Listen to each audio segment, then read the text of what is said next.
It's me. Did you miss me? Probably not. That's all right.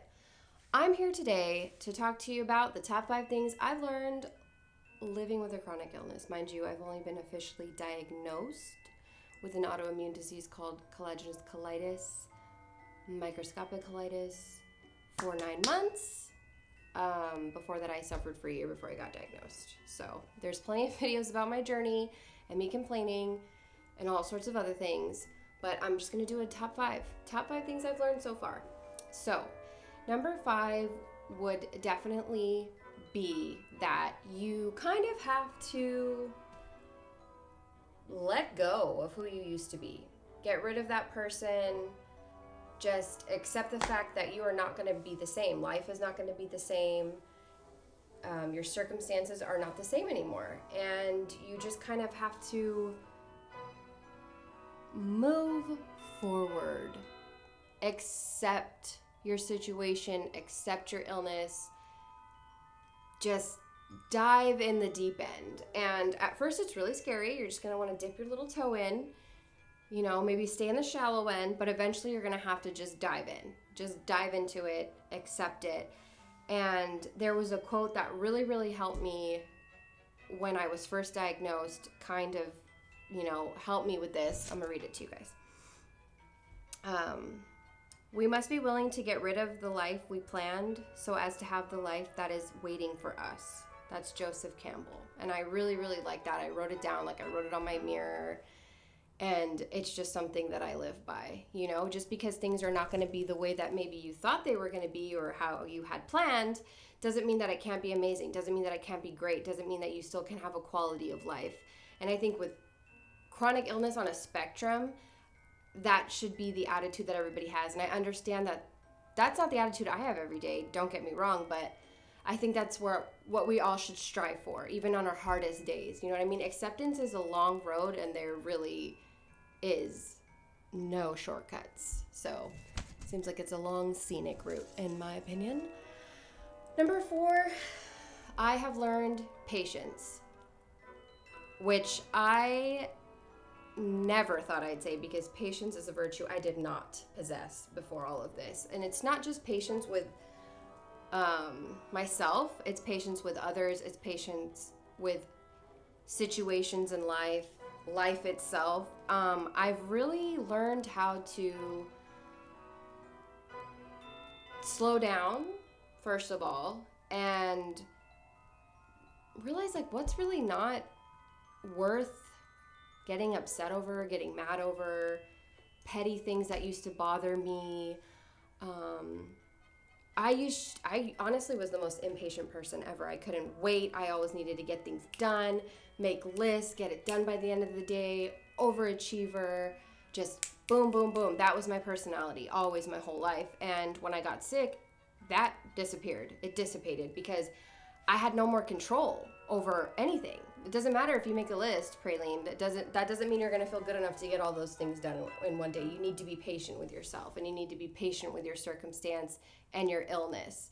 You need to be patient with the whole healing process. You need to be patient getting diagnosed if you haven't been diagnosed yet.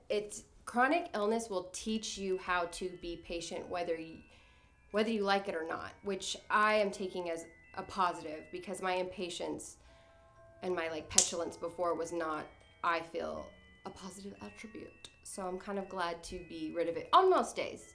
It's not all the time. Number 3, chronic illness has taught me perspective on life in general, life itself, everything. Way to step back and really look at things. When I was sitting in my doctor's office and I got diagnosed, and he was just like, chronic illness, and I'm thinking, whoa, I have this for the rest of my life. Wait, what? It was like, in the cartoons when they're like, no, and then they pan out to the person's house, and then the neighborhood, and then the state they live in, and then the country, and then the whole world, and you can still hear them screaming no. That was me. I was just like, this cannot be happening. But as time went on, I started to get this refreshing perspective on everything and be so grateful for the littlest, tiniest things, things that I used to just take for granted.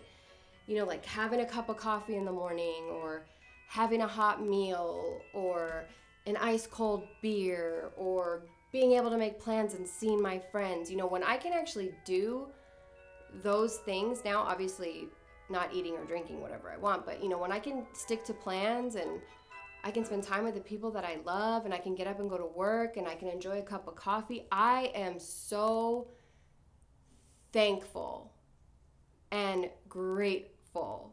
And I just, like I said, this perspective that being sick has given me is amazing.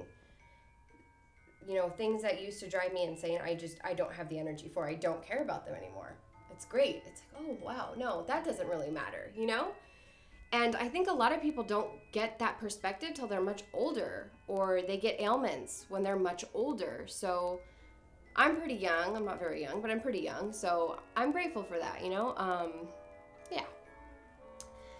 The number 2 thing, you are going to learn who your crew is. You are going to learn so fast who really cares about you, who really loves you, who's really on your side, who's really in your corner, who's really going to come up to bat for you every single time. And it's going to become apparent real fast once you get diagnosed with a chronic illness, or once you're chronically ill. The people that weren't solid figures in my life pretty much disappeared within the first couple months of me being sick.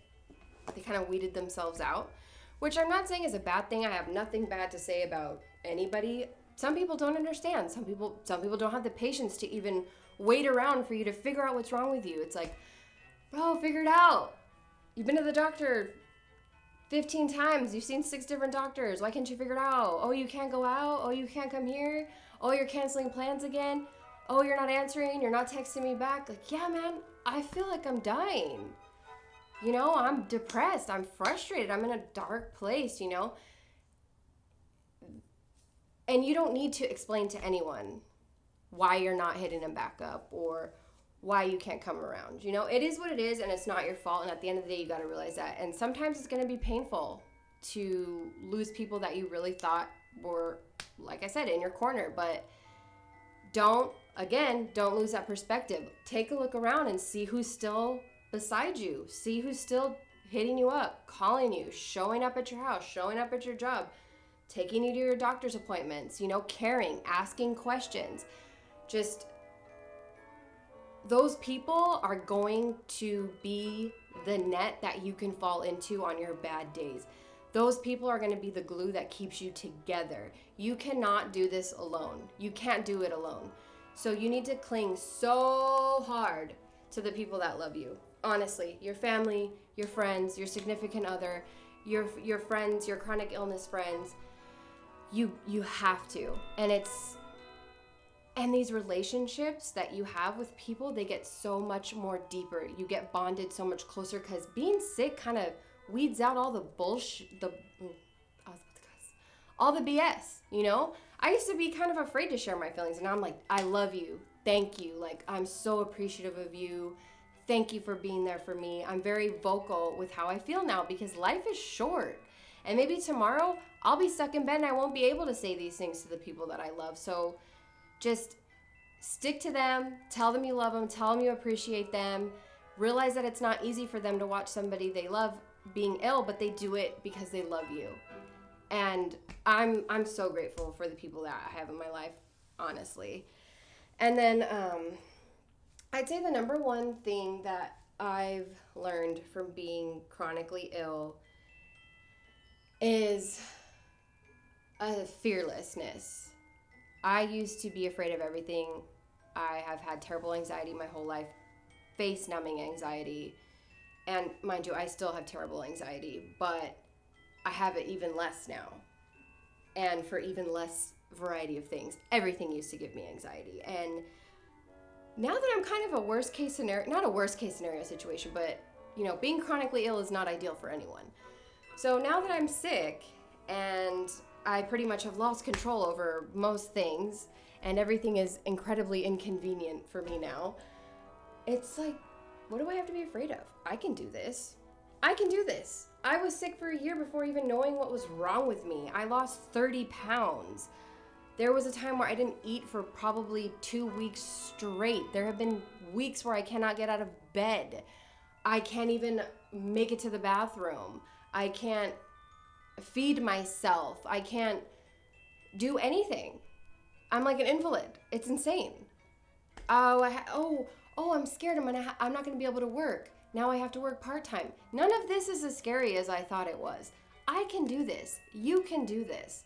And being chronically ill, though I am physically weak, has made me so much stronger mentally and emotionally. Maybe to compensate for my body's lack of cooperation with everything. Like, thanks so much. Thank you so much for cooperating with me. Cool, you're just turning on me. That's fine. But that's the truth. I just have this sense of fearlessness now where I'm just like, no problem. I can get through it. I can do anything I put my mind to. You know what I mean? So this is my top 5. I'll probably do more of these because it helps me sort my thoughts back to the whole brain fog thing. But I talk with my hands a lot too. I don't know if that's annoying. I'm probably annoying. I don't really know. But I will catch you guys in the next one. Thank you for listening. This was a long one, so it's probably going to take me decades to upload it. And I also don't know how to edit it down, so if anybody wants to teach me, let me know. Bye.